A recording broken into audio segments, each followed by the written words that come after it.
Ladies and gentlemen, please take your seats. The ceremony will begin in 5 minutes. 5 minutes, please.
Good afternoon, ladies and gentlemen, and welcome to the historic Orpheum Theater for this year's 2023 Phoenix City Council Inauguration Ceremony. For the consideration of others at this time, please turn off or silence any cell phones and electronic devices. Please join us in welcoming the Phoenix City Council Mayor Kate Gallego, Councilwoman Ann O'Brien, Councilman Jim Waring,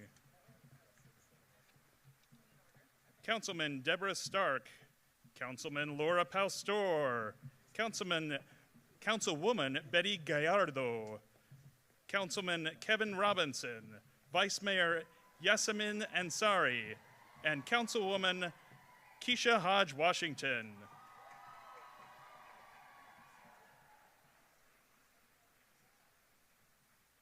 Now, please welcome the Honorable Kate Gallego for opening remarks.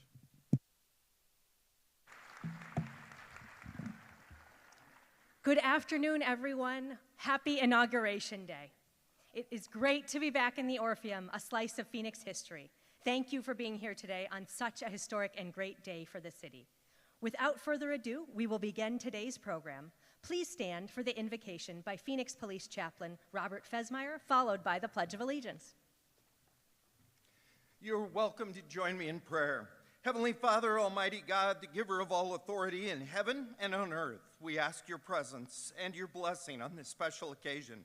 We thank you for those that you have given us to govern, establishing them to protect and promote order, justice, mercy, and righteousness.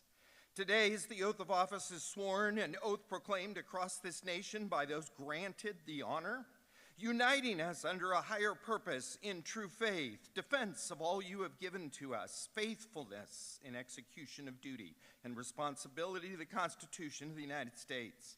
A sacred commitment to discharge the duties required, but they do not act alone.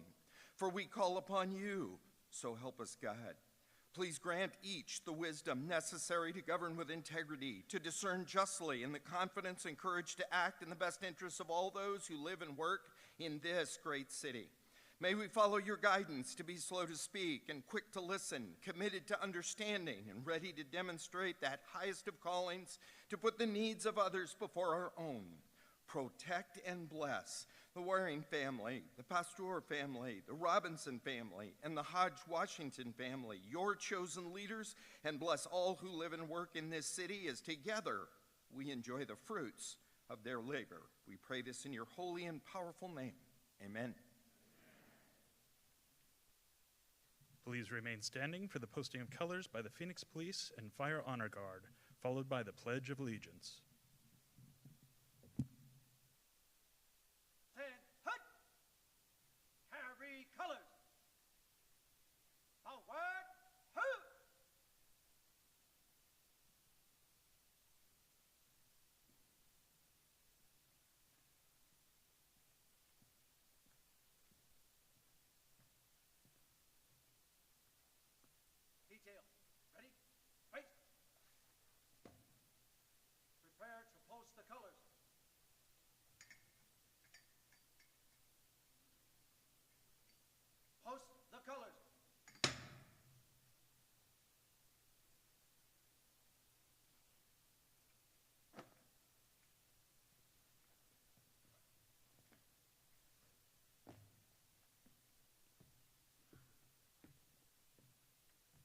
Present, halt!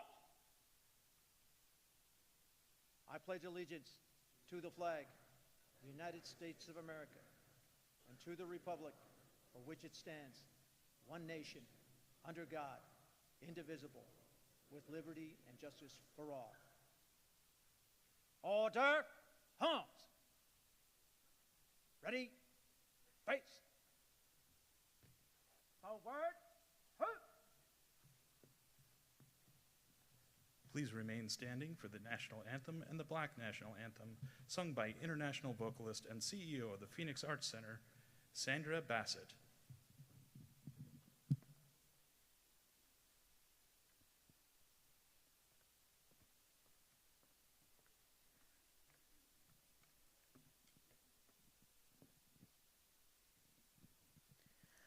Oh, say, can you see by the dawn's early light what so proudly we hailed at the twilight's last gleaming, whose broad stripes and bright stars through the perilous fight o'er the ramparts we watched were so gallantly streaming, and the rockets regular, the bombs bursting in air, gave proof through the night that our flag was still there.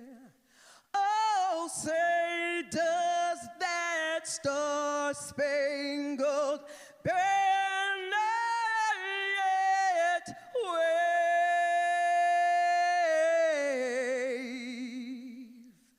o'er the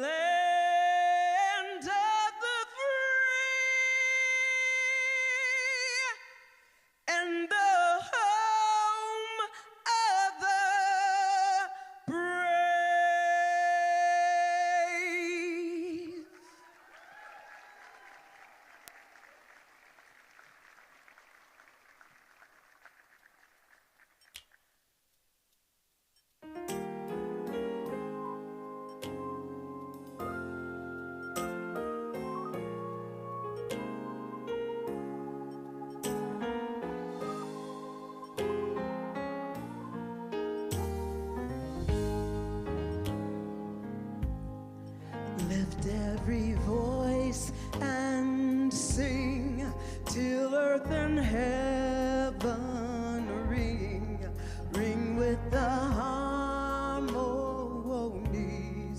of liberty. Let our rejoicing rise high as the listening skies. Let it resound loud as the rolling sea. Sing a song full of faith that the dark past has taught us. Sing a song full of the faith that the present has brought us. Facing the rising sun of our new day begun, let us march on till victory is won. Stony the road we trod, bitter the chastening rod, felt in the days when hope unborn had died, yet with a steady beat have not our weary feet come to the place for which our Father sighed. We have come over a way that with tears have been watered. We have come treading a path through the blood of the slaughtered. Shadowed beneath thy hand, may we forever stand true to our God, true to our native land. God of our weary years, God of our silent tears, thou who hast brought us thus far on the way, thou who hast by thy might led us into the light, keep us forever in the path. Oh Lord, we pray,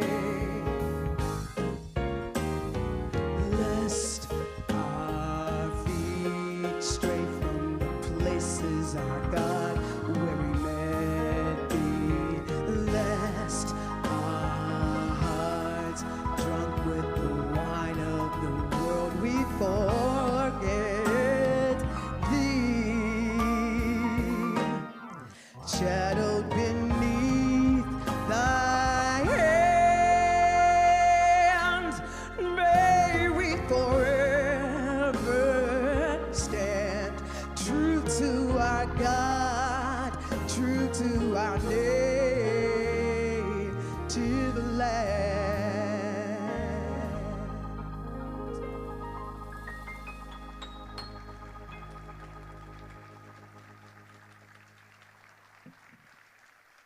Thank you. You may be seated. Please welcome back to the stage for remarks the mayor of the city of Phoenix, Kate Gallego.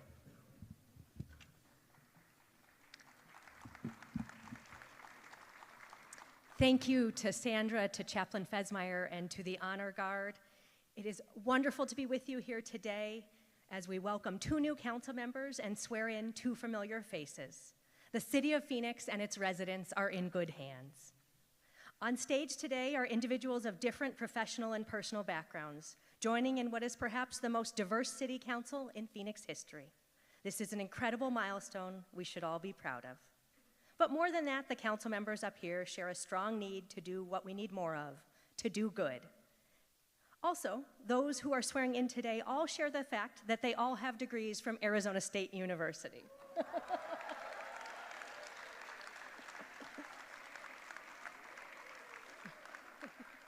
Forks up.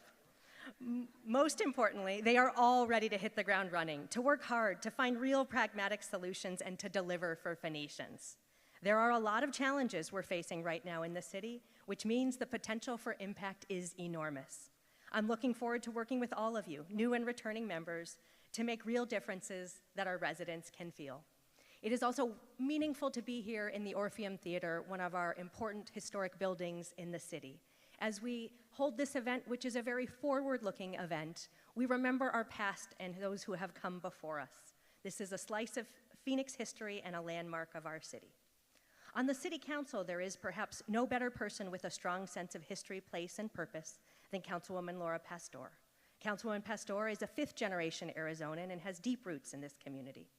This comes across in everything she works on. She knows the issues and the people here so very intimately. This kind of connection is truly invaluable as a public servant. Councilman Jim Waring has been a leader on bringing high-wage jobs to Phoenix and to District 2. Thanks to his hard work, Phoenicians can access great-paying jobs, better health care, and we've welcomed new corporate headquarters. He has made sure our city is future-focused and business-oriented to better respond to our changing economy. He also has an ambitious to-do list in this next term, and we share a love of many things, including bringing Desert Ridge Library to the northern part of our city. It's my distinct honor to welcome Councilwoman Keisha Hodge-Washington to the City Council. Councilwoman Hodge-Washington works so hard. She's a bright attorney with decades of experience serving this community.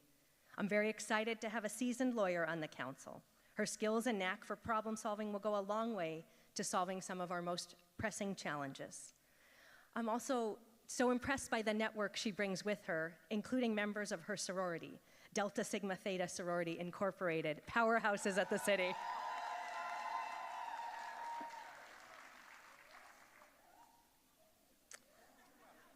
I am also very excited to welcome Councilman Kevin Robinson. I first got to know Councilman Kevin Robinson through my television set, like many of you do. And then when I joined the City Council, I got to see a seasoned public safety leader. But my first time I think I truly appreciated how impressive Kevin was when he joined us on a delegation to Washington, D.C. to make sure we expressed the needs of the city to Congress. We participated in many events with individuals who went on to become mayors, legislative leaders, and there was no one who knew more history than Kevin Robinson. He really impressed me as a true Renaissance man who can do so many things. I am excited for him to bring his wealth of knowledge and expertise to the City Council.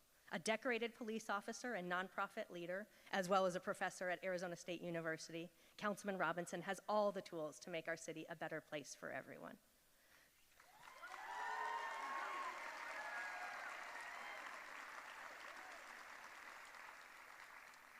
They join an amazing city with a strong staff led by our city manager, Jeff Barton, and incredible volunteers who power everything we do. So folks, we have our work cut out for us. Let's come together and deliver for our residents. They have elected us and put their trust in us. Now it's time to show them what we can accomplish. I'm looking forward to getting to work with all of you. Congratulations, and let's make it official. It's now time for Phoenix's newly elected council members to take their oath of office. Please welcome to the stage Phoenix Municipal Court Judge Hercules Dellis, who will administer today's oath of office for Councilman Jim Waring. Please now welcome District 2 Councilman Jim Waring.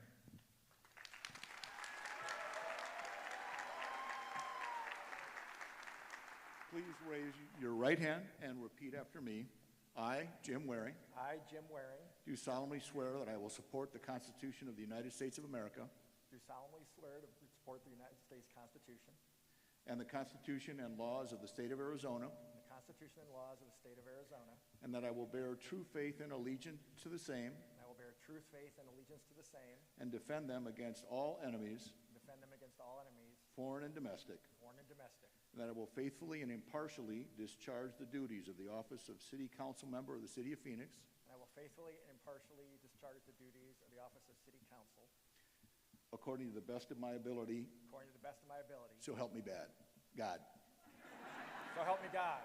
Yeah. Congratulations. I'm glad I didn't repeat everything you said.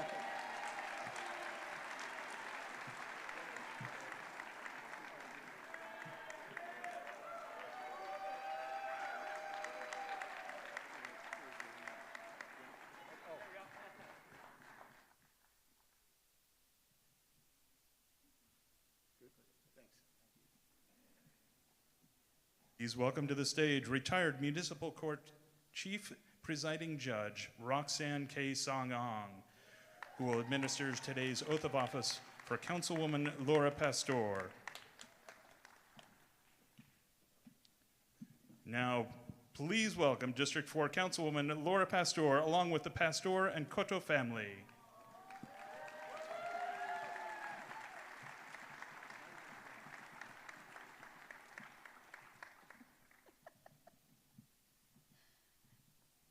My husband says the Bible is shaking right now. Thank you. Okay, hold it. Please raise your right hand. I will try. I, please state your name.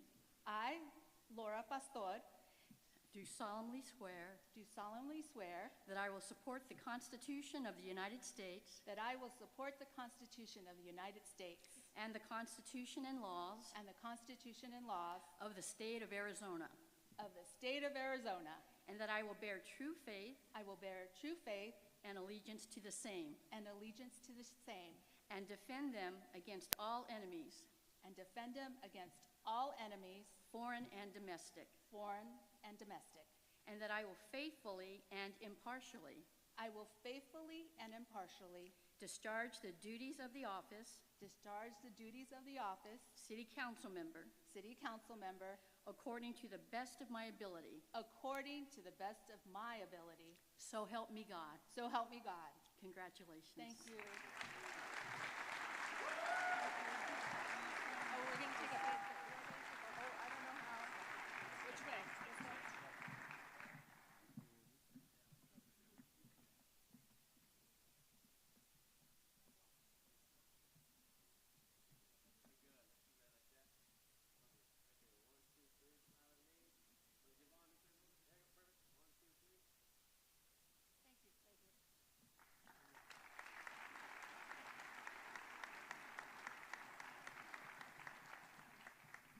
Please welcome to the stage retired Judge, the Honorable Cecil B. Patterson, Jr., who will administer today's oath of office for Councilman Kevin Robinson.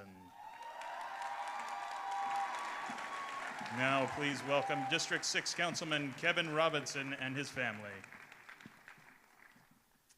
Please raise your right hand and repeat after me. I, state your name, I, Kevin Robinson, do solemnly swear do solemnly swear that I will support the Constitution of the United States I will support the Constitution of the United States and the Constitution and laws and the Constitution and laws of the state of Arizona, of the state of Arizona. that I will bear true faith I will bear true faith and allegiance to the same and allegiance to the same and defend them against all enemies, and defend them against all enemies, foreign and domestic, foreign and domestic, and that I will faithfully and impartially that I will faithfully and impartially discharge the duties of the City Council discharge the duties as a Phoenix City Council member, right, according to the best of my ability, according to the best of my ability, so help me God. so help me God. That's the best part of it. Congratulations.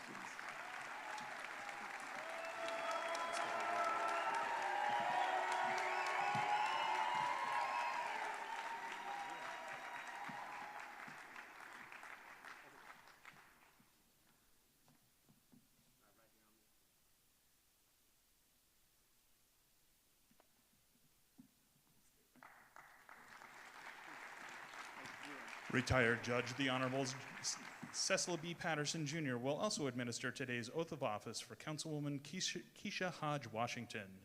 Now, please welcome District 8 Councilwoman Keisha Hodge Washington and her family.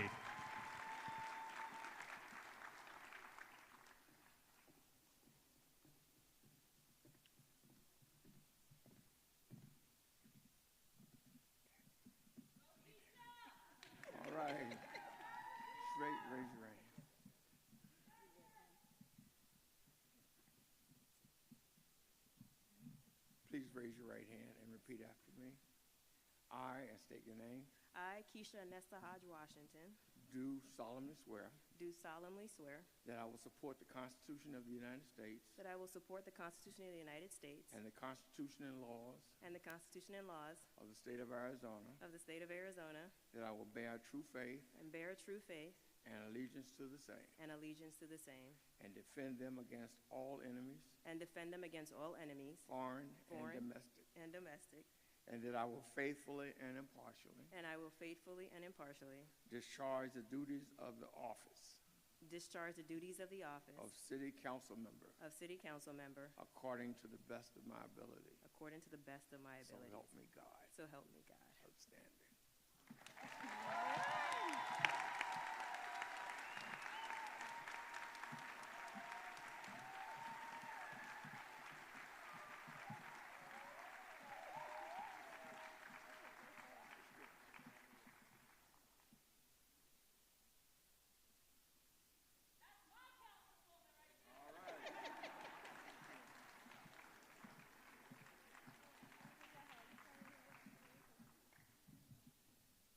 Now, please welcome City Councilman Jim Waring for remarks.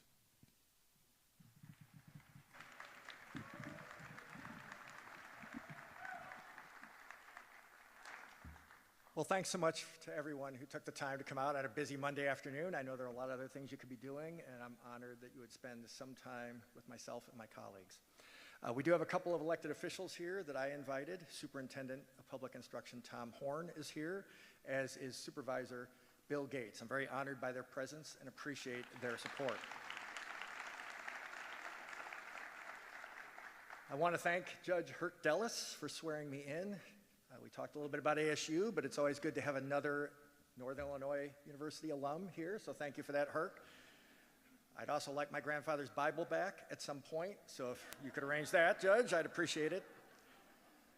I do want to say thank you to all the voters in District 2, many of whom I've represented for almost 20 years.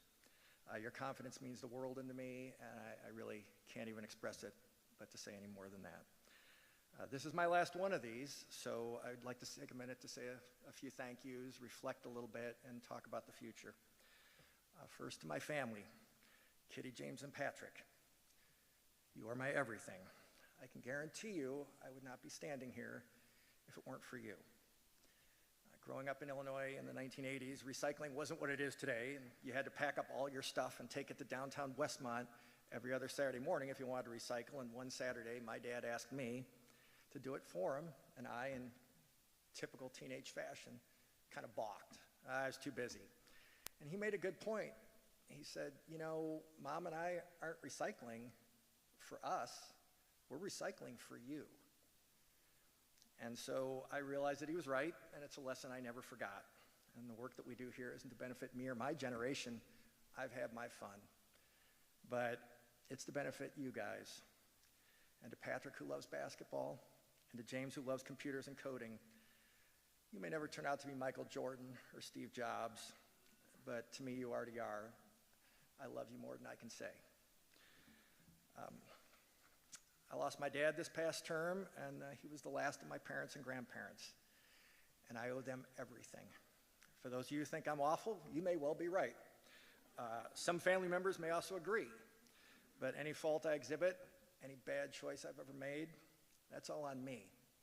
But any good quality I may possess, and any good idea I may accidentally have stumbled upon, that's because of the foundation that my grandparents, my parents, and my aunt laid for me. If you want to know how I feel about my father, I'm going to refer you to a very unlikely source, Mitt. It's a documentary about the failed presidential campaigns of Mitt Romney. You didn't see that coming, did you? So fast forward to the part where he explains to his sons what his father meant to him. It perfectly encapsulated my feelings, and I defy any of you who watch it not to get a little misty-eyed when you see what he has to say.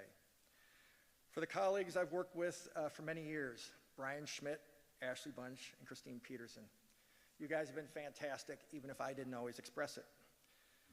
And because you're fantastic, Brian and Ashley no longer work with me. They make more money working with better people than me. It's sort of frustrating. But I would like to thank Tom and Aaron Schmidt and Ed and Phyllis Bunch for loaning me their kids for many years. As my mom would say, we had a whee of a time, and I miss you both very much. In the case of Christine, I'll just say this.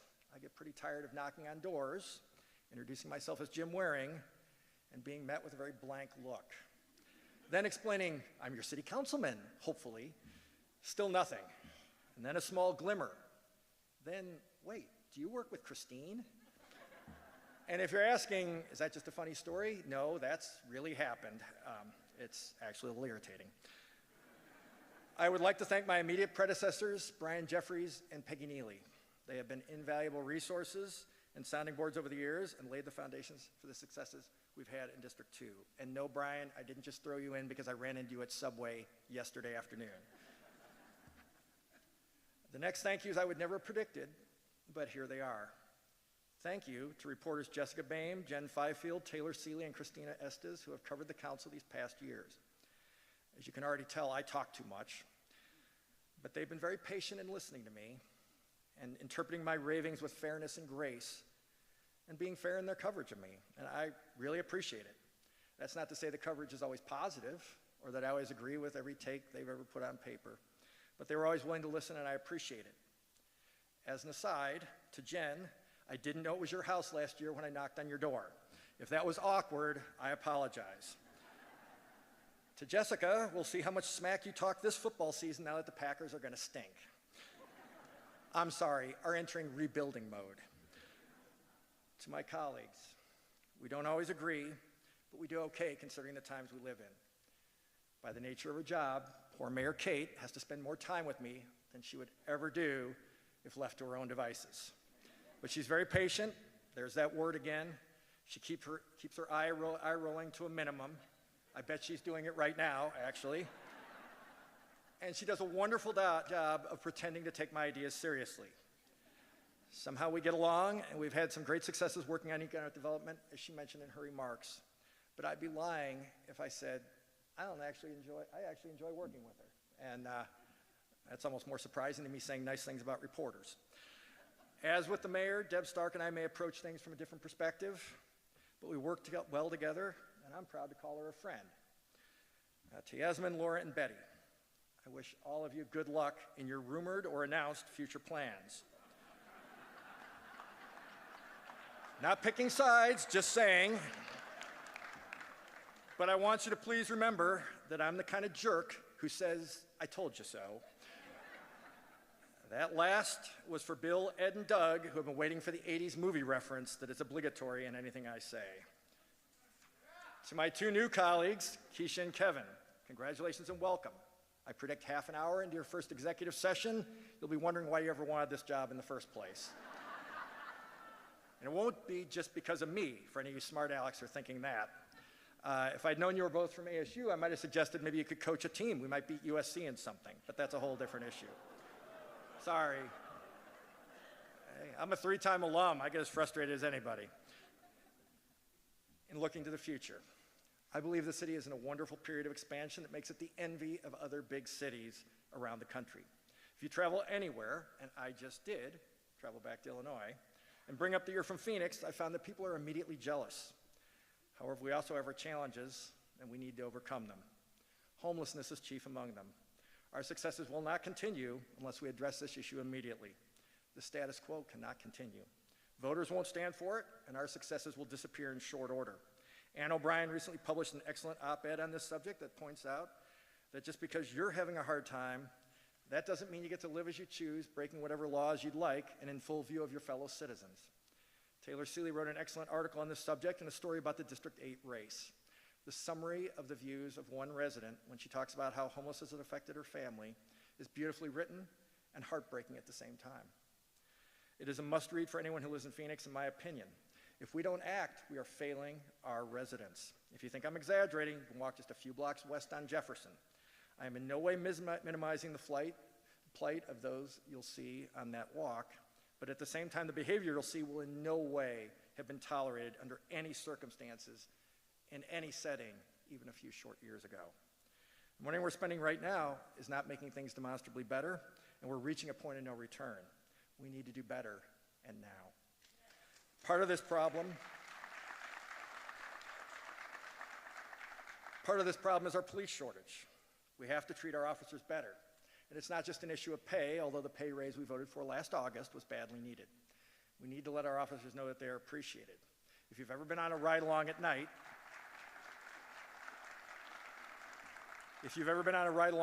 you'll see how hard policing is as a profession. So the next time an individual or group comes to our council meetings and shouts crazy, personal, obscene attacks on our police, I hope that all 9 of us will push back forcefully.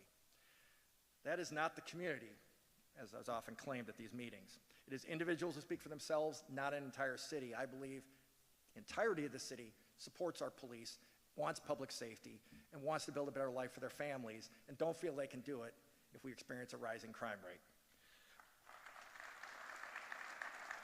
For transportation, we did a great thing by eliminating 2 spurs of light rail and putting the money into street repair a few years ago. Our streets used to be a point of pride for Phoenix, and in the past decade, they've become an embarrassment. They're still not where they need to be, but at least we have made needed improvements, and I appreciate the colleagues on both sides of the aisle who voted for it and made things somewhat better. For water, as the mayor pointed out in her State of the City speech, we have made huge advances. Conservation has been a hallmark of Phoenix policy for decades, and it's worked. It's probably not that big of a surprise that water consumption per capita has plummeted in the last few decades. But it might be surprising to know that a house built in District 2 in 2023 uses dramatically less water than one built in 2019. I was proud to partner with the mayor in this effort. It was well worth the doing, and without her support, this probably never would have happened. But it is a new standard for Phoenix, and it's something I think we can all be proud of. And finally, elections. I was grateful to finally see the culmination of a long-held dream and to see our elections move to a time of year when people actually want to vote. Thanks to Sal DeCiccio for working to make this happen. We thought that was the right thing to do, and it's resulted in dramatically more voters participating in city elections. I also believe that our current 8-district model is antiquated. Our districts are gargantuan compared to most of our peer cities. As Phoenix grows, the situation will only get worse. Council members should be close to their constituents. It's not the US Senate. But now the cost of a council race can be almost $1 million, ask Keisha and Kevin, because the districts are bigger than Tempe. I believe we should ask voters to add seats before the situation gets worse. I don't know if any of this was meaningful to those of you watching. I'm under no illusions that I'm a wordsmith like Winston Churchill, and I'm changing any hearts and minds. I'm sure if I check my Twitter feed after this is over, I'll have a better understanding of all my inadequacies. But I do want to leave you with one final thought. If any of this seemed negative and insurmountable, please remember this. During this term, we lost Senator John McCain. Over the years, he had given me advice by word of example that I use almost daily. During his last campaign, I was speaking with him about some tough issue, and I said, well, that sounds rough. How are you going to get through that? He had a rather dark look on his face, and when I said that, he looked at me, and then he suddenly had a twinkle in his eye, and then he broke into a huge smile, and he said, you got to make it fun. That's wonderful life advice. I haven't forgotten it. You got to make it fun. Now, I had planned to stop there, but I saw something this morning that made me want to add one final thing. I was coming out of the gym, probably to surprise most of you who are looking at me like, that guy goes to the gym. But yes, I was at the gym, walking out early in the morning, feeling like Rocky, and I saw a car next to me that had white lettering on the side window panels, and I had sort of a visceral reaction to that because, quite frankly, I'm used to seeing white lettering on car windows in a way that I never was before, and now I find that it's almost always some hateful message, obscenities, whatever. It's actually a little depressing. So imagine my surprise when I got to my car and looked at what the writing said, and it said, I hope something good happens to you today. And you know, it was surprising how much I appreciated that. Silly little thing on a car window. But I want to leave you with this.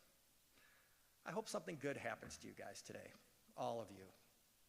Thank you and God bless.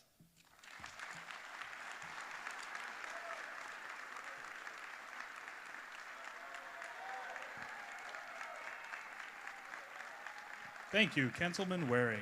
Now, please welcome Phoenix City Councilwoman Laura Pastor for remarks.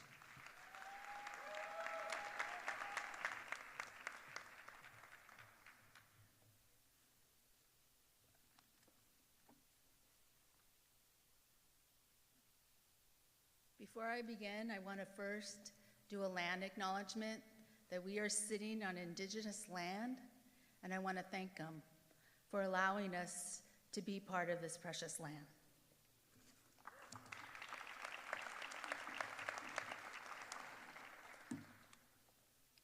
Need these. Bienvenidos. Welcome.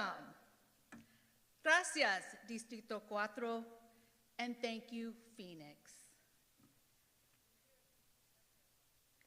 Being a proud Arizonan, I am honored and humbled to stand here once again representing the people in the heart of the city and rockin' District 4.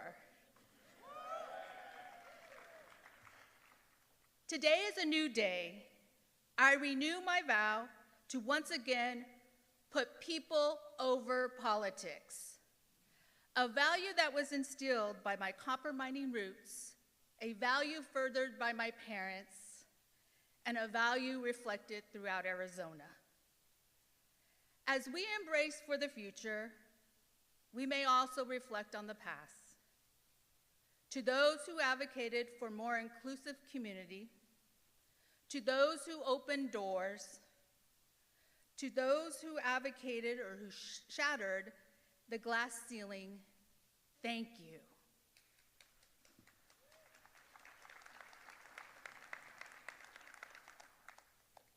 It is in this spirit that I recognize a community leader who I witnessed paving the way for generations of Latinas. Join me in applauding my mother, Verma Pastor. Please stand, Mom, and celebrate. I don't see her, but she's here somewhere.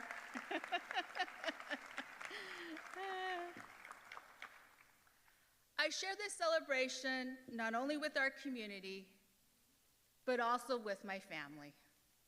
My husband, Henry, my sons, Eduardo and Henry, my daughters, Bea, Claudia, and Sofia, my grandchildren, Alonso and Yandel, my sister Yvonne, my niece Alexis, and my nephews, Santiago and Francisco. Francisco is celebrating from afar as he happens to be in DC interning within the United States House of Representatives. And thank you to my extended family. Shaped by my experience as a teacher, a councilwoman, a vice mayor, a mother, and a grandmother, I realize more than ever I am a reflection of my parents' strongest attributes. We are nearing what would have been my father's 80th birthday. Yes, these few years without him have been some of the hardest for my entire family and I. But I take comfort in knowing that I am furthering his commitment to Arizona. Throughout my career, I chose long-term priorities over short-term advances. I chose results and experience over expedience. I put serving others first because it is the most sacred of callings and the most important of missions. For me, no one understood this better or believed in that sentiment more than my father. Ed Pastor served the people of Arizona for more than 40 years as a servant leader. I couldn't sum up his life any better than President Obama, who stated, the first in his family to graduate from college, the first Hispanic congressman ever elected in Arizona. Ed Pastor spent his life fighting to give every American the same chance to work hard and get ahead that this country gave him. In the spirit of my father, I will continue his legacy of fighting to give every Arizonan the same chance to work hard, get ahead, and to rise.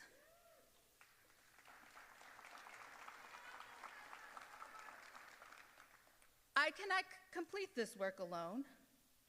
Such endeavor must be assisted by an incredible group of people, such as my staff, Phoenix employees, and city management.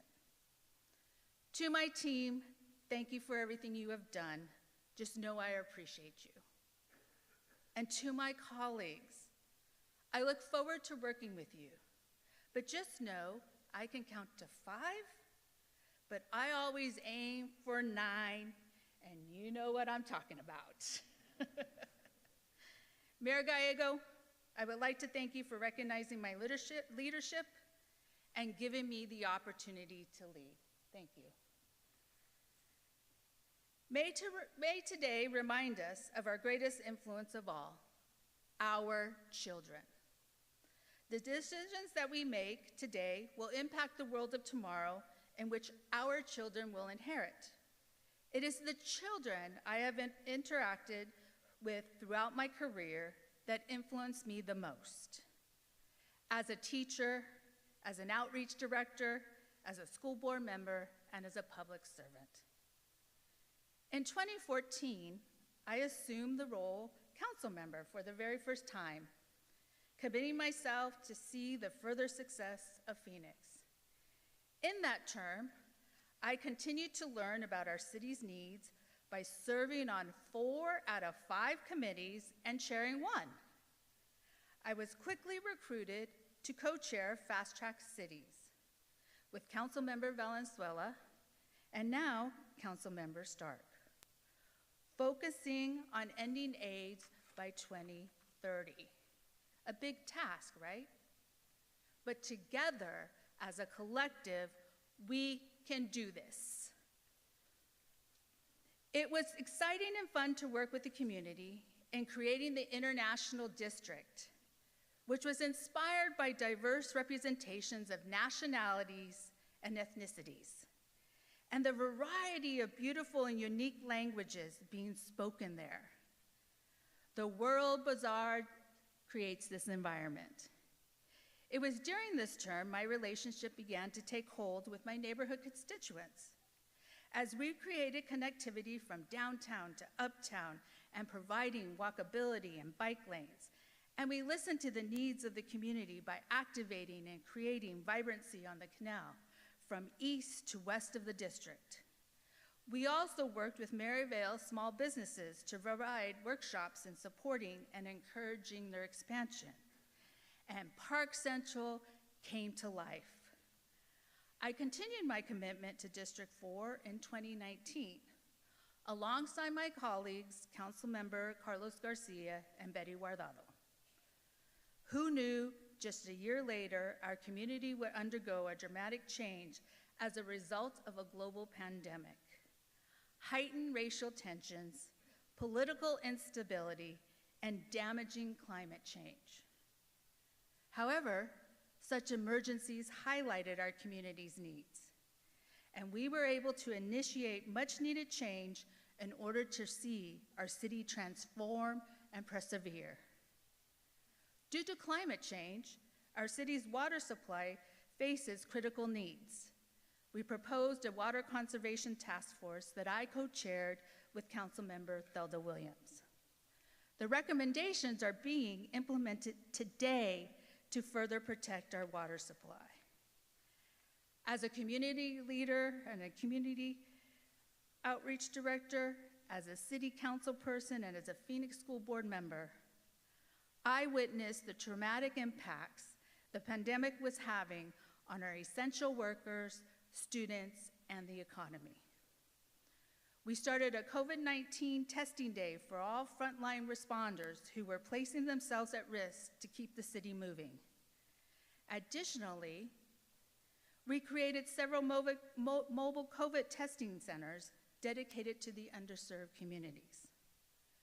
With the world moving fast and furious, access to digital infrastructure increasingly became apparent.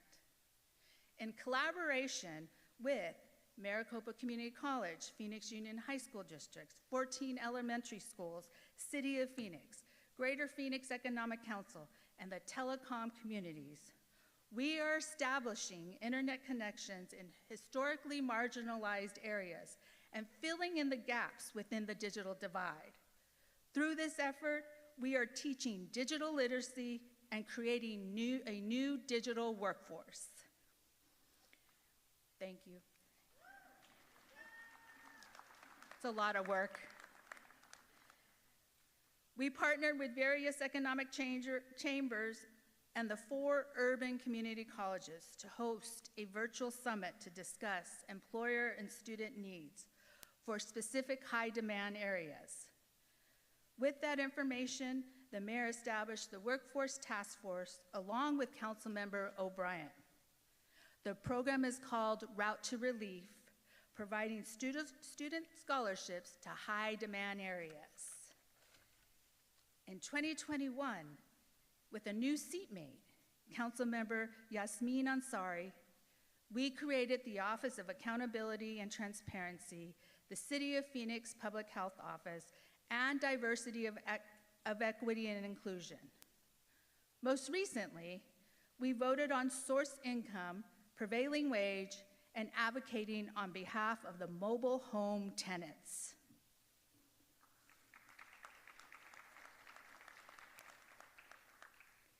Phoenix has lots of work to do, but the city is rising above the ashes. I would like to welcome, along with my other council colleagues, our newest members, Keisha Hodge Washington and Kevin Robinson. Welcome. I look forward to working with you to further address our city needs. Before I leave office, I will be working on gun violence prevention, homelessness and housing affordability, the downtown entertainment district, Airbnb and VRBO language, additional dwelling units, which are called ADUs, redistricting, and so much more with the community.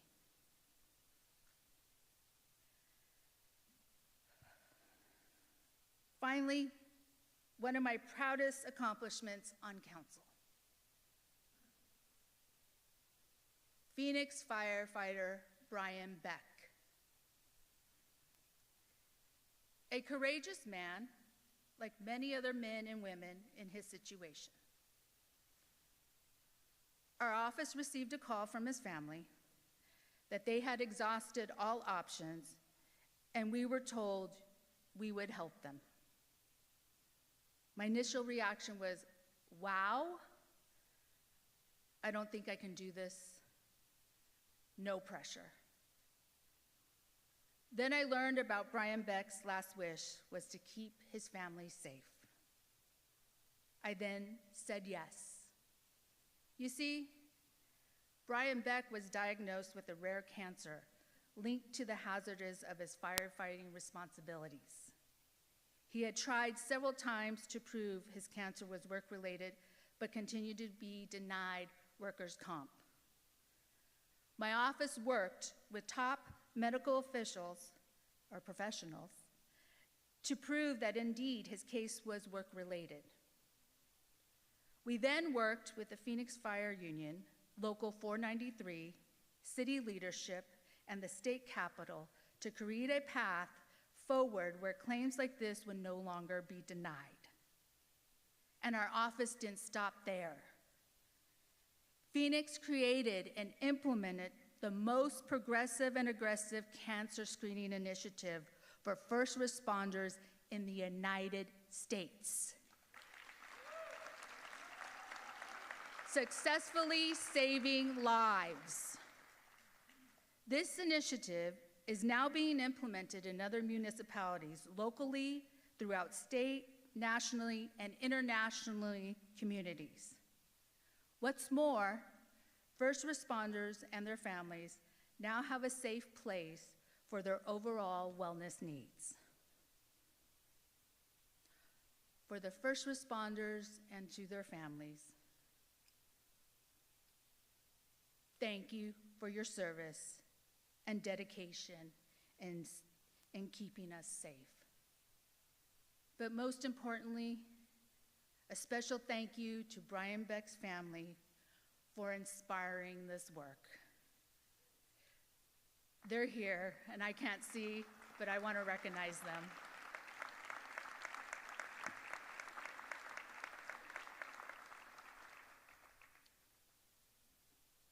His story is just one of thousands across the nation who experience the occupational hazards of saving our lives. It has been an honor.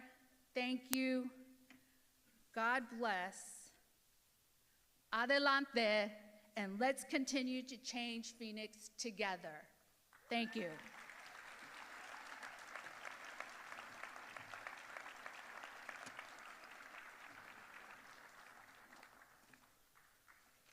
Thank you, Councilwoman Pastor.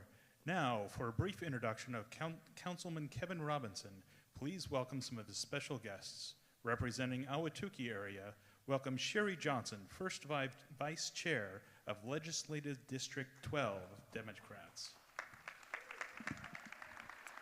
Thank you. Good afternoon.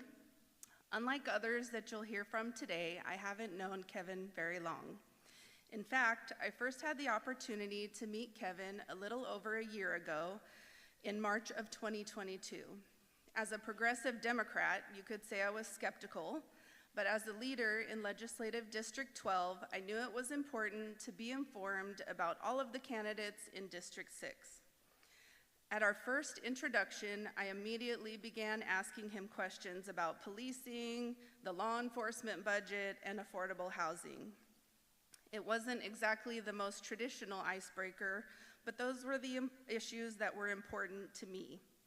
Kevin didn't shy away from answering my tough questions, nor did he profess to have all of the answers.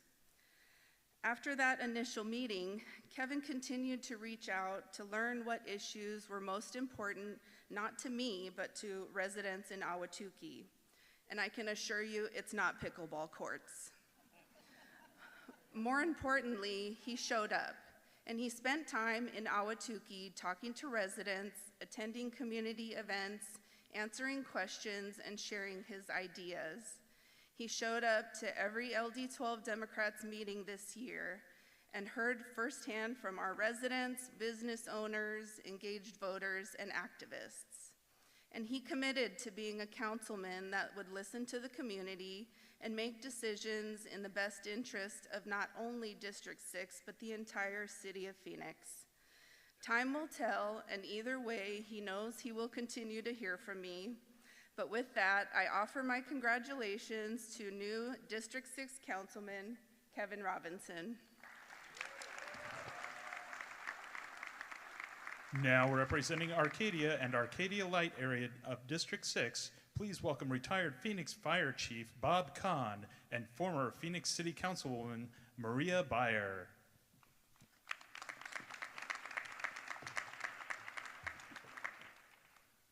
I was appointed, not elected, so I have to do this. Thank you, Mayor Gallegos and Council, for allowing me to be here.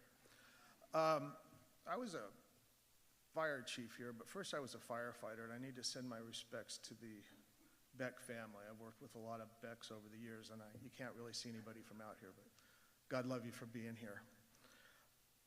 My family goes back over 100 years ago. My grandfather, Nyamet, came here as an immigrant and started to work in the agricultural business and ended up doing ranching and farming. He married Maria Dolores Martinez and saw Phoenix grow. My father was also from here in the Tolleson area. I worked for the city of Phoenix for over 30 years. I graduated from ASU. And in all my time here, this is one of the best days I've seen for the city of Phoenix. There's nothing like the people that we have here in this city. I'm so proud of what this city has done, and I'm so proud of the people that live here and the mayor and council that they have elected. This is the best environment I've seen in a long time, and I'm happy to be here to see it and witness it. I'm a firefighter at heart, so I don't write things down. My sister, Maria, an attorney, land commissioner, and council member, has written notes down, so I'm going to defer to her.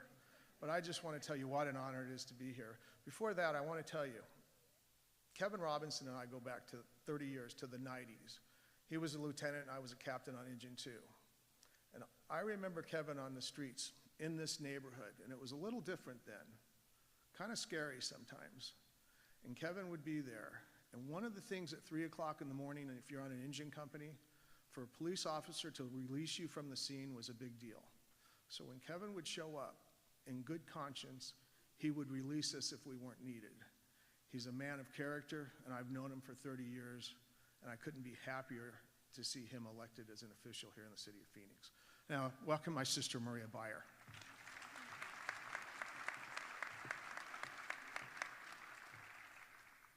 Mayor, council, guests. So yeah, I'm Maria. The reason I write things down is because I've almost completely lost my memory.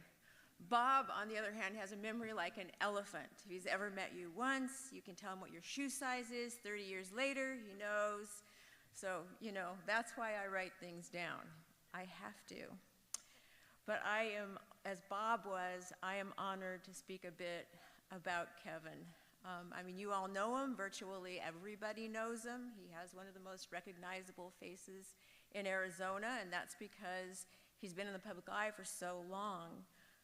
You know, he's the one who told us about all the things the Phoenix Police Department was doing, all the calls that they went on. And it was a great service to your department, what you did, how you were able to interpret what you guys were doing all the time, and a great service to let us as citizens know about that. So we're very grateful for that service, Kevin. You know, he earned our trust doing that. And so, you know, it's been so great to see him that he was willing to be a public servant in that role, and now he's willing to be a public servant in the role of an elected official representing his constituents in District 6. I'm so grateful. I mean, feeling like you're going to be safe at home, I think, is the #1 quality of life issue for people. And to know that we have somebody who is a lifelong member of the Phoenix Police Department looking over the decisions that come before the City Council every day is a blessing beyond description. You know, the thing about Kevin, so I got to walk with Kevin, and one of the things that I learned about Kevin, so, you know, I didn't have a career in law enforcement.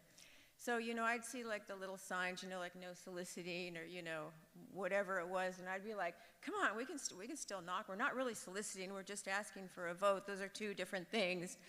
And he'd be like, no, we're not going to that house. They don't want us there. So I was like, well, okay, but, you know, I'd have gone. So, but he, you know, he really toes the line on these things. He knows, it's not just that he knows the law, it's that he's a man who knows right from wrong, and he's been doing this his whole life.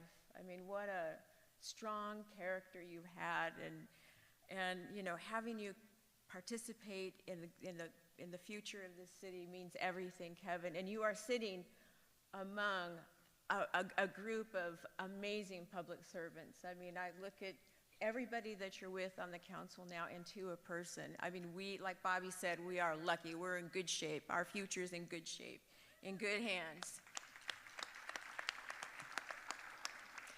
I also, and I know Kevin will probably do this too when he speaks, but I'm also going to give a shout out to Jack Keeney and Cody, who ran his campaign. I mean, those guys were, I mean, hounds. And you know, it was just so marvelous because their heart was in it. All these people have such great hearts, and they have a great heart for the future of the city of Phoenix. So this election, like Bobby said, this election was big. We do live in the best city in the world. I'm convinced of that. We have the best leadership, and you know, from one of your constituents in District 6, Kevin, I just want to say thank you, and I want to thank Michelle, his beautiful wife, and his family for continuing to lend his time and his energy and his love to his constituents. So thank you very much. Please welcome retired Phoenix Assistant Police Chief, Dr. Blake McClellan, PhD, resident of the Biltmore and Central Phoenix area within District 6.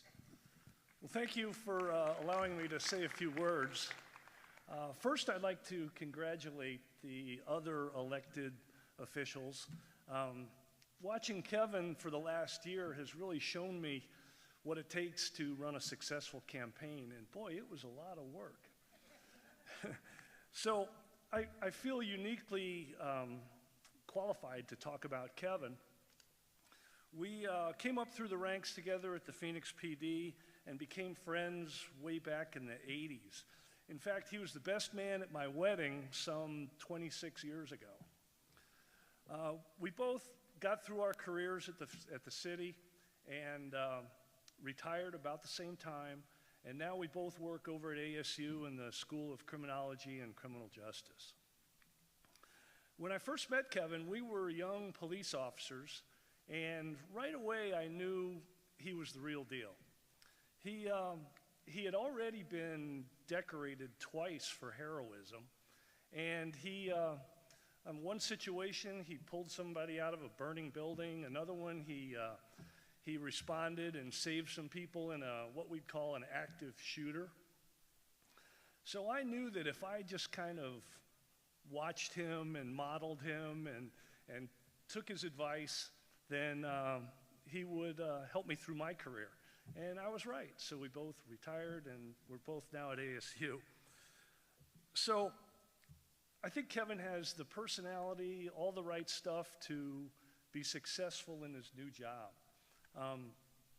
He's got great communication skills, as demonstrated by his being the police spokesperson for so many years. He's got great leadership ability. He can bring people together. He can build consensuses. If there was a giant elephant in the middle of the room, he would deal with it. And I think if he runs into burning buildings and things, these kind of situations will be, he'll tackle them head on, and he'll be a wonderful asset to the city council. So as a member of Council District 6 and a retired city employee myself, I'd just like to say it's a privilege and an honor to wish you well, and thank you for your service to the community. Mary Crozier is the president of North Central Phoenix Homeowners Association and would like to say a few words introducing Councilman Robinson. Good afternoon. I'm honored to be speaking here today about our new councilman, Kevin Robinson. During the recent election, several people asked me who I was voting for in District 6. My answer was Kevin Robinson, and there are 4 reasons why. Nearly 2 years ago, Councilwoman Deb Stark suggested I get to know someone by the name of Kevin Robinson. Deb has always been a good friend to North Central, so on a Monday morning, Kevin and I meet at AJ's for coffee. Right away, I have a good feeling. Kevin is so approachable, is an excellent listener, has strong values, and an equally strong sense of right and wrong. By the end of the conversation, he gives me his cell phone number. To put this in perspective, the last time I had the bat phone to District 6 councilperson was in 2009 with Greg Stanton. So my reason number 1 is having Kevin's cell phone number. To me, that speaks volumes. Number 2, his solid and lengthy tenure in public safety. Kevin Robinson understands the complexities of city departments, particularly police and fire. He knows what safety looks like in our community. He is trained to diffuse volatile situations. His mature, unflappable nature is exactly what we need in these challenging times. Number 3, a willingness to listen to everyone. We may not always agree, but I know Kevin will listen. He will bring people together. Kevin will not hesitate to give everyone a seat at the table while striving for the best solutions for our district and our city. Number 4, Kevin is a polite and decent man, husband, father, and friend. He will represent our district with maturity, kindness, and fairness. In a world where manners seem lacking, we are excited to have decorum, civility, and respect return to this office. I look forward to a renewed city council that will work together in a collaborative manner to make our city even better and brighter. Thank you. Now, to introduce the councilman, please welcome his wife, Dr. Michelle Helyard.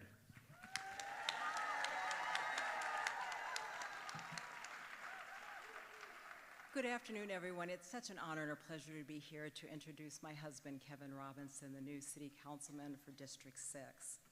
I'd first like to congratulate the other folks who were inaugurated today, Councilman Jim Waring, Councilwoman Laura Pastor, and Councilwoman Keisha Hodge Washington. I would also additionally like to acknowledge Councilwoman Pastor for her insistence that Lift Every Voice and Sing, otherwise known as the Black National Anthem, be sung today, I think in recognition for the, in recognition for the history that's being made of having two African Americans serving the city of Phoenix at the same time.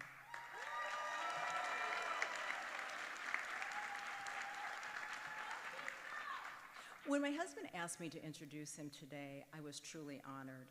The reasons for my support of him embarking on this endeavor have not changed over the past 18 long months getting to this road. He loves the city, and he's been in the city since 1974 when he came as a high schooler, and he truly loves Phoenix. He knows many of the employees of the city of Phoenix and has genuine, deep, long-lasting relationships with them. And Kevin's strength, as we've heard, is his ability to connect with others, to listen to them, to truly listen and hear what they're saying, even if they differ from him in terms of perspectives. As Kevin gave deep thought about who to have speak today, it was important that it not be all about him and about him speaking or them saying nice things about him, but about the citizens of District 6 that he will serve. You see, each of those who spoke today represent people who not only supported Kevin, but who are from different areas of the district with different perspectives and concerns and backgrounds. Kevin is looking forward to the great honor of serving the citizens of District 6, but importantly also serving all of the citizens of the city of Phoenix. So let me share with you just a bit about who you will see as a new Phoenix City Councilman. You will see a true servant leader whose only goal is to improve the lives of those he serves. You will see a man whose North Star is honesty and integrity, which serve as a touchstone for every action he takes. You will see a person who does not feel that he has to lower himself to tear down people or to embarrass them to move things forward. One of Kevin's favorite sayings about that type of behavior, it's like wrestling with a pig. You're both going to get muddy, but the pig's going to like it. He has lived his life truly in a way that stayed above the mud, and that's what you'll see from him as a city councilman, someone who will maintain professionalism and decorum in a manner befitting of the office. And you will see someone who, when others may be angry or upset or yelling, will remain calm and focused, as one of my surgery professors used to say, equanimity under duress. And I think we'll all welcome that in these days when there's so much work to do to advance our great city. So Kevin, please know that your family and friends could not be prouder of you. We love you. And so without further ado, I'd like to introduce Phoenix District 6 Councilman Kevin Robinson.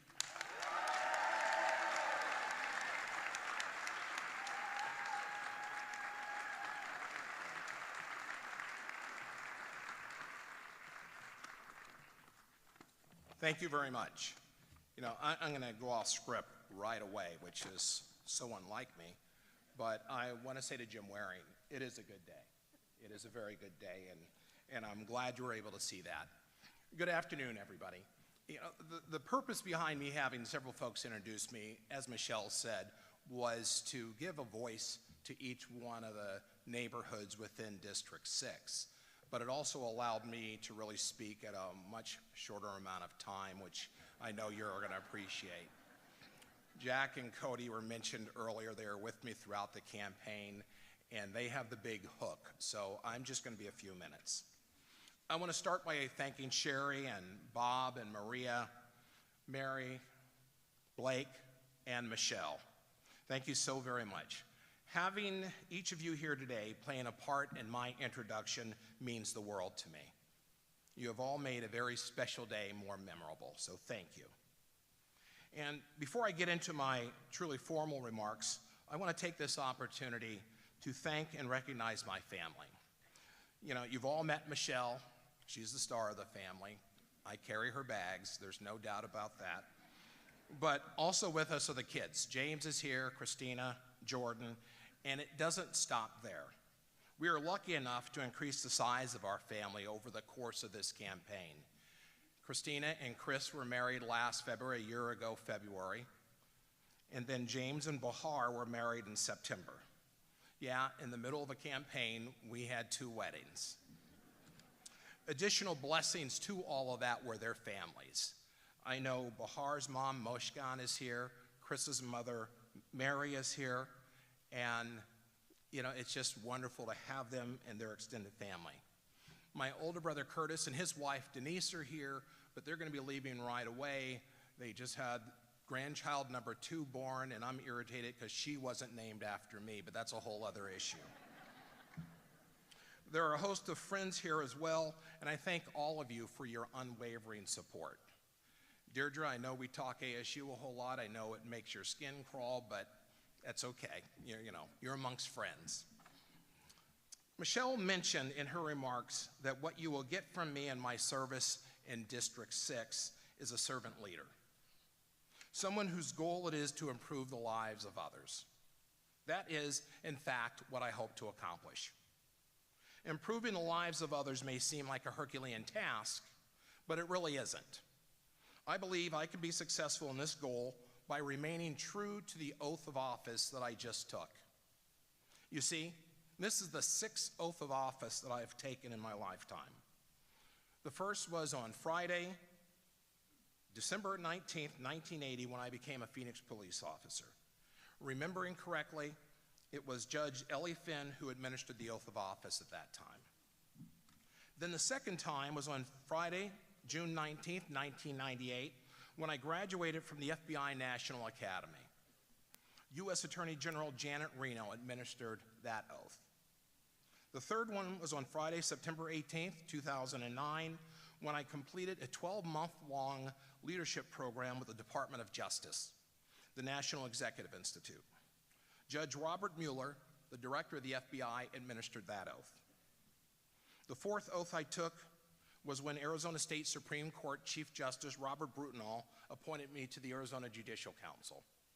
The fifth oath I took was when I was appointed by then Governor Doug Ducey to serve on the Arizona Police Officer Standards and Training Board. Now, taking an oath or an oath of office is a public act with public significance. And I'll repeat that. It's a public act with public significance. It is a public affirmation of a public responsibility. It's a solemn promise, a commitment to upholding certain values and principles. An oath is a powerful statement of one's dedication to a cause. When we take an oath, we are making a promise not only to ourselves, but also to all of those around us. We are stating that we will abide by certain rules and regulations and that we will work tirelessly to uphold them. We are pledging to serve our communities, our country, and our fellow human beings to the best of our abilities. Taking an oath is not something I take lightly. It requires courage, integrity, and a deep sense of responsibility. It means standing up for what is right, even when it's difficult, and making difficult choices for a greater good. So I stand here before you today, honored to have been elected as the District 6 councilman, affirming the responsibility to work collaboratively with Mayor Gallego and every member of this city council. I believe that working together is the key to achieving goals and making Phoenix a better place to live, work, play, raise your family, and grow a business. We are here because we care about the city and we want to see it thrive. However, we all have different perspectives, experiences, and ideas. It is crucial that we listen to each other, respect each other's opinions, and work together to find common ground. Collaboration means breaking down silos and working across interest groups. It means involving stakeholders in the decision-making process and seeking out diverse perspectives. It means recognizing that we all have a role to play in our city to make it a better place, thus improving the lives of others. I am convinced, and past experiences have demonstrated, that when we work collaboratively, we can achieve great things. We can develop we can develop comprehensive plans that address the needs and concerns of our citizens. We can implement policies that promote sound, fair economic development, policies that strengthen our neighborhoods, policies that don't just promote but encourage social justice, and policies that recognize the value of environmental sustainability. In essence, we can bring all of us together as a community, all the while improving the lives of others. I will be a passionate champion for District 6, as well as for the entire city as a whole. But before I conclude my remarks, I want to say something to the 14,000 city employees. I am glad to be back amongst you. It is indeed a pleasure to be associated with what I believe, or who I believe, are the most professional, the best individuals serving a community that you can find. They're dedicated, caring, and as I said, the hardest working individuals, and I am truly honored to work with you. So, I'm ready to embark upon this new, unknown journey, having every intent to remain true to the oath of office that I just took, remembering that it was a public act with public significance. Thank you very much. Thank you, Councilman Robinson. Now, to introduce Councilwoman Keisha Hodge Washington, for the first time, please welcome her special guest, Malia Hull. Hello. Hello and good afternoon. You may know her as former Assistant Attorney General, a commercial and civil litigator, past president of the Arizona Black Bar, a community leader and neighborhood advocate. Or you may even know her as president of the local chapter of Delta Sigma Theta Sorority, Inc., but I first knew her as Auntie, an inspirational and supportive figure I knew I could always call for clear advice and a warmth unlike any other. A woman I am proud and honored to introduce today as District 8's Councilwoman Keisha Hodge Washington.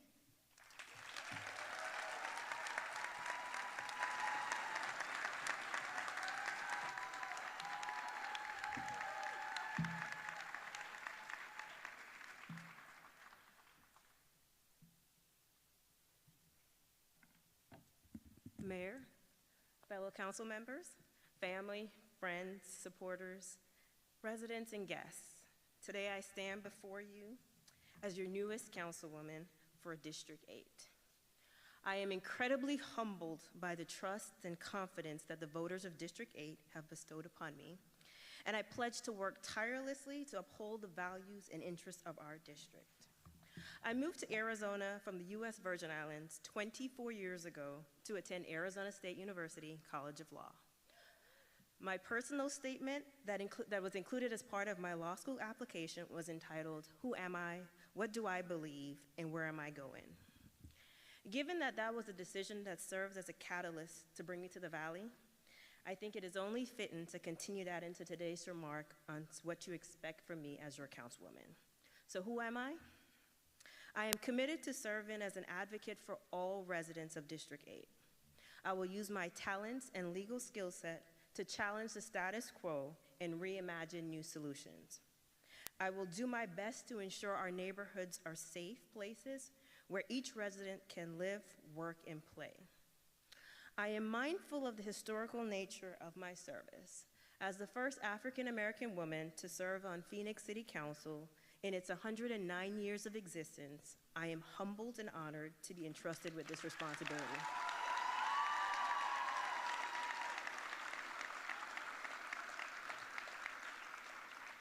This moment is a testament to the progress we have made as a society and to the power of diversity and representation in our political institutions. Those of you that know me well know I'm still a daddy's girl.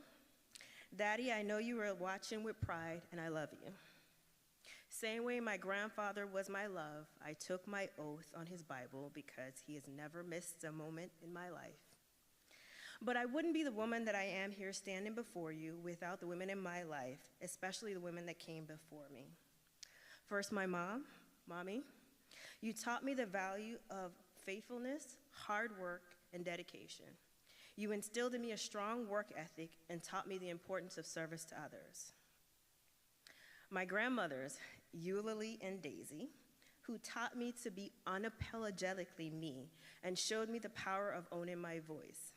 Let's pray and hope I never have to display the full combined level of sassiness that is embedded in my DNA.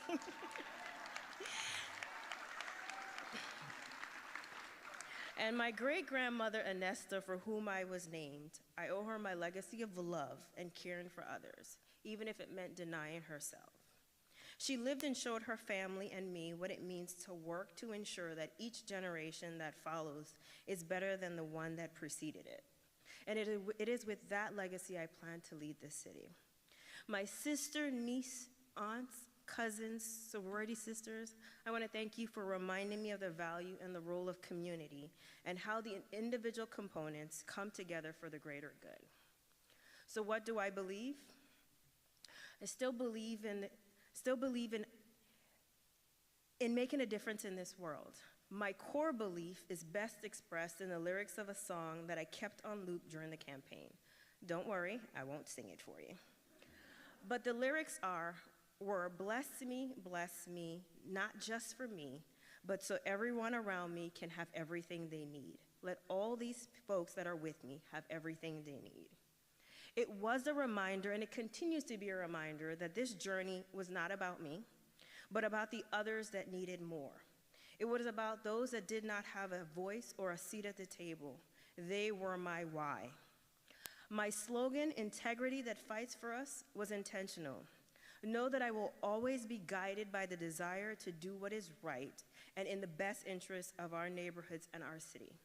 I will use my voice and my influence for the greater good. As your councilwoman, I am committed to using this opportunity to empower and uplift marginalized communities and to work towards a more equitable and just society. I am committed to ensuring that every person in our city, in our district, regardless of their race, gender, social status, or background, has a voice and a seat at the table. In the upcoming days, my office will kick off the Energize 8 Roundtables listening session, where together we will work on and address the needs of our city and District 8. And lastly, where are we going? What is my direction on council? As I mentioned on the campaign trail, I am committed to addressing the pressing issues of housing insecurity and homelessness in our district. Many families are struggling to find safe and affordable housing, and the rising costs of rents and home ownership are pushing many people into homelessness. I believe it is our duty to help address these needs and provide them with the support and resources they need to get back on their feet.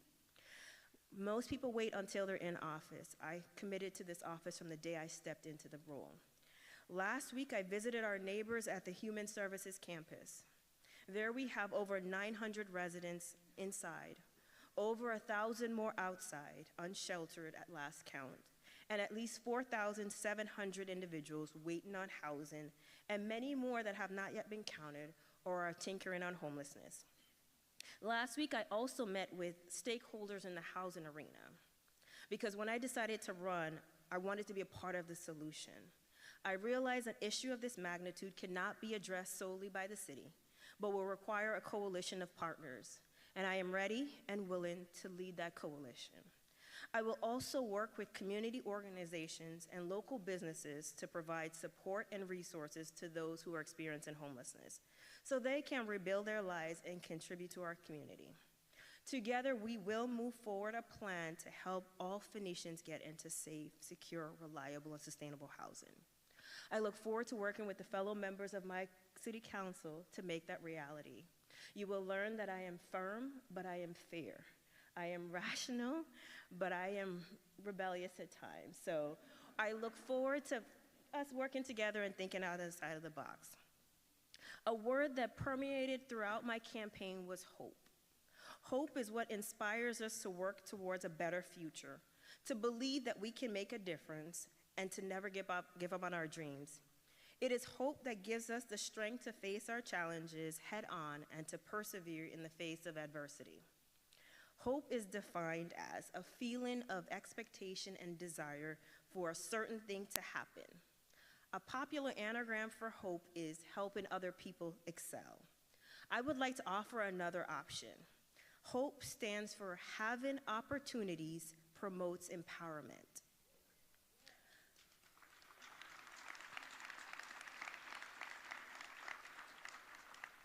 I recognize that empowerment comes for many through economic development.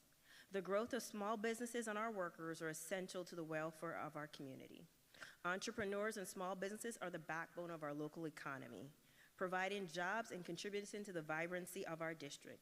As your council member, I am committed to help providing opportunities for those in our district. I will work to create an environment that is conducive to growth and development. And I will work to ensure that our local businesses have access to the resources and support they need to thrive. I will also work to attract new businesses and industries to our district, creating new job opportunities and boosting our local economy. But I cannot do this alone. I urge you to join me in this effort to support our local businesses and entrepreneurs and to work together to create a stronger and more prosperous community. As this new chapter begins, it is important to acknowledge the challenges we face as a community. But I am even more confident that together we can overcome these challenges. I have had the pleasure of meeting thousands of neighbors, residents, community leaders, business owners, and those simply interested in the welfare of our great city along this journey. And I know we are a resilient and resourceful community, and we have the strength and determination to face these challenges and emerge stronger than ever before. Together, we will create a district and a city that we can all be proud of, a district where everyone has a place to call home. Let us begin this journey together with hope and determination in our hearts. But before I conclude, I would like to take a moment to express my deep gratitude to many who have made this moment possible. To my family, friends, campaign team, supporters, I thank you from the bottom of my heart for your unwavering support and encouragement throughout this journey. You believed in me and my commitment to my community. You have been a source of inspiration and strength to me, so thank you. I also want to give a special shout out to my sorors. Thank you for continuing to show me why our sisterhood continues to be a stalwart for sisterhood, scholarship, service, and social action. I also want to say thank you to all of those that endorsed me and brought validity and experience to me as a first-time candidate. And to the voters of Phoenix District 8, as your council member, I am committed to working towards a brighter future for our district, one that is characterized by hope, unity, and progress. I am optimistic about the future, and I believe that together we can create a district that is vibrant, inclusive, and thriving. So let us hold on to the hope. Let us believe in ourselves and in our community, and let us work together towards a brighter future. Thank you once again, and blessings to you all and to the city of Phoenix.